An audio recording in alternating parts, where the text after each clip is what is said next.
یا ایھا الذین آمنوا اذکروا نعمت اللہ علیکم، اے اہل ایمان اللہ کی اس نعمت کو یاد کرو جو اس نے تم پہ کی، اذ ہم قوم ان یبسطوا الیکم ایدیہم، کہ جب قریب تھا کہ ایک قوم تمہاری طرف ہاتھ بڑھاتی، فکف ایدیہم عنکم، تو اللہ تعالیٰ نے اس کے ہاتھوں کو تم سے روک دیا۔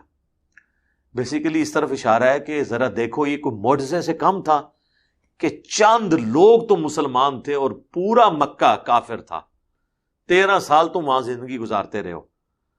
اگر ان کافروں کو یہ پتا بھی ہوتا، ذرا سی بھی بریک پڑ جاتی کہ آئندہ 13 سالوں میں انہوں نے رومن اور پرشین امپائر بھی اکھڑ دینی ہے اور پوری عرب سلطنت جو ہے وہ اسلام میں داخل ہو جانی ہے، تو چند درجن لوگوں کو وہ مار کے ادھر ہی کام ختم نہ کر دیتے۔ لیکن اللہ نے ان کے دماغ میں یہ بات آنے ہی نہیں دی، ان کو اسی چکر میں ڈالی رکھا کہ وہ کہتے تھے یار سوشل بیریئر، کیونکہ سارے قریشی تھے، چاہے وہ اوپر نیچے کے قبائل تھے لیکن قریش کے تو ہے تھے۔ اگر بنو عدی تھا، چھوٹا قبیلہ تھا، قریش کا تو تھا۔ بنو امیہ اور بنو ہاشم یہ ڈومیننٹ تھے، تو ہاشمی اگر کچھ مسلمان تھے باقی کافر تھے، لیکن بہرحال وہ قبائلی کی وجہ سے وہ کہتے تھے اگر ہم نے ان کو نقصان پہنچایا تو ہاشمی ہمارے خلاف ہو جائیں گے۔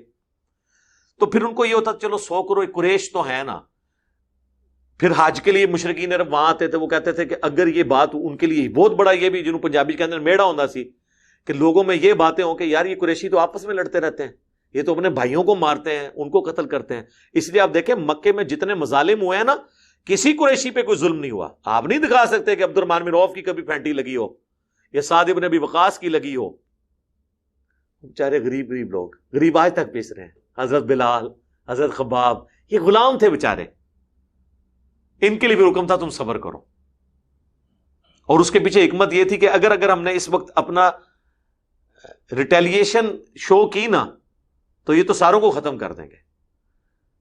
اگر ان کو پتا ہوتا ہے کہ یہ کچھ ہو جانا ہے، مدینے میں جا کے یہ کچھ ہو جانا ہے، تو وہ تو چند درجن لوگوں کو تو مار کے کام ختم کر دیتے۔ تو اللہ کہتا ہے کہ ہم نے ان کا دماغ اس طرف جانے ہی نہیں دیا اور ان کے ہاتھ تم سے روک کے رکھے۔ پھر پریکٹیکلی کی واقعات ہوئے ہیں جو حضور علیہ السلام حضرت علی کو اپنے بستر پہ لٹا کے گئے ہیں، جو مسند احمد میں آتا ہے۔ نبی علیہ السلام سورہ یاسین کی آیات پڑھتے ہوئے ان کے بیچ میں سے گزر گئے، ان کو نظر بھی نہیں آئے، پتہ ہی نہیں چلا ان کو۔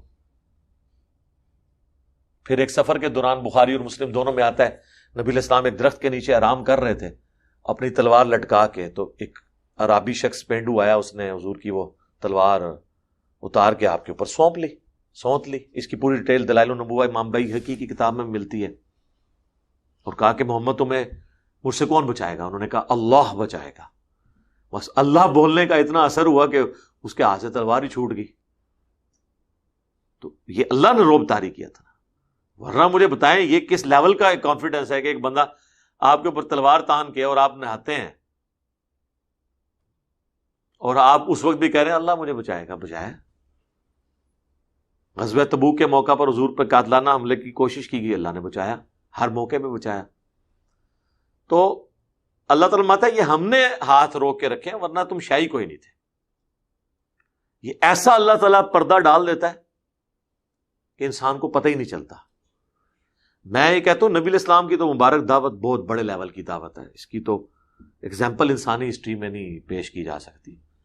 میں اپنی اس دعوت حق کے بارے میں سوچتا ہوں کہ اگر علماء نے آج سے 10 سال پہلے یہ سوچا ہوتا ہے کہ یہ کچھ ہو جانا ہے، تو انہوں نے تو پوری دنیا کے بندے اکٹھے کر کے اکیڈمی کی اینٹ سے اینٹ بجا دینی تھی۔ وہ تو اس میں ایک اللہ بہ کے لگا ہے 10 بائی 10 دے کمرے نیٹ تے چڑھا دینا ہے، ادھی کیڑی مسیتی ہے جتنے جمعہ پڑھائے گا۔ لیکن آج جب وہ دیکھتے ہیں تو اب وہ کیا کریں؟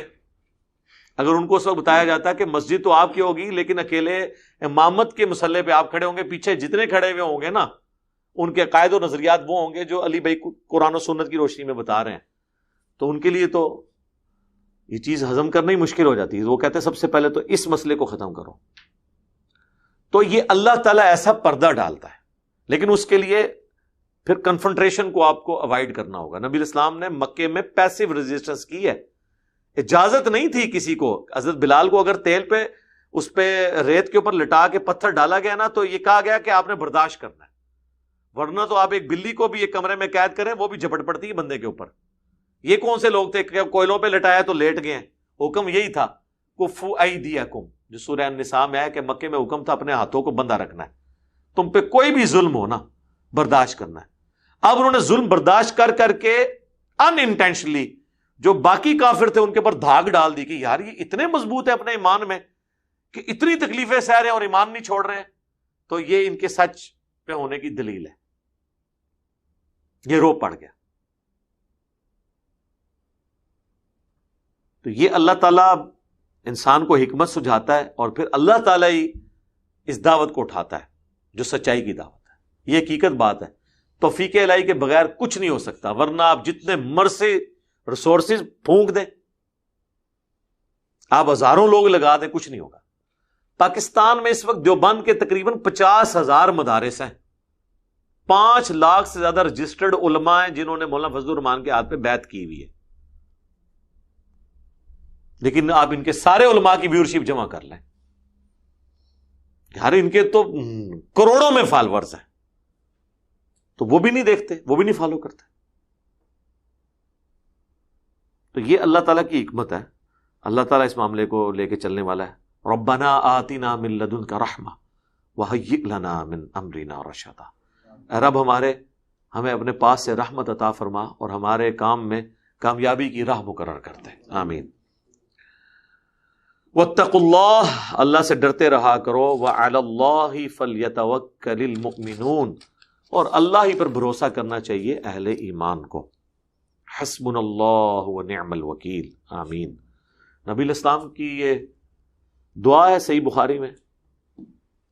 ابن عباس کہتے ہیں کہ تمہارے جد امجد ابراہیم علیہ السلام کو جب آگ میں ڈالنے لگے انہوں نے بھی یہی پڑھا تھا، اور تمہارے نبی بھی مشکل اور پریشانی میں پڑھتے تھے حسبنا اللہ ونعم الوکیل. ہمیں اللہ ہی کافی ہے اور وہی بہتر کارساز ہے.